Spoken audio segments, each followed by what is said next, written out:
দেখছি এখানে সবাই মোটামুটি খুব দরিদ্র বাড়ি থেকে এসছে, তাদের সবার মোটামুটি টাকা পয়সার দরকার। এই যে আমরা 3 দিন ধরে বসে আছি, আমাদের বাড়িতে ইএমআই চলে, সংসার চলে, এই টাকাতেই চলে, আমরা ব্যাংকের উপর নির্ভর করে বেঁচে আছি। আমরা যদি এরকম টাকা পয়সা দেওয়া হয় আমরা কাজ করতে পারছি না, আবার কাজ ছাড়াও থাকতে পারছি না। আমাদের সবারই মোটামুটি টাকা পয়সার দরকার, কেউ এমন কাজ ছাড়া থাকতে পারছে না, থাকতে হচ্ছে।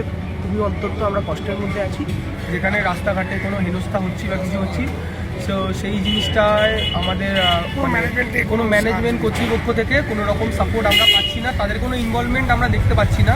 যদি আমরা ডেলিভারি করতে যাই যে লোকেশানে যাওয়ার জন্য টাকা আছে, মানে রিটার্ন করার জন্য টাকা নেই, তো আমরা তো আর গাড়ি ওখান থেকে হাঁটিয়ে নিয়ে আসি না, গাড়িটা চালিয়েই নিয়ে আসি। আর ওয়ার্কারেরা দিনে 12 ঘন্টা 13 ঘন্টা 14 ঘন্টা খাটছেন, কাজ করছেন, 10 মিনিটের মধ্যে লোকের বাড়ি বাড়ি জিনিসপত্র পৌঁছে দিচ্ছেন। যে পে আউট পাচ্ছে সে পে আউটে তেলের খরচা, ইএমআই এর খরচা বাদ দিলে ঘরে প্রায় কিছুই নিয়ে যাওয়া সম্ভব হচ্ছে না।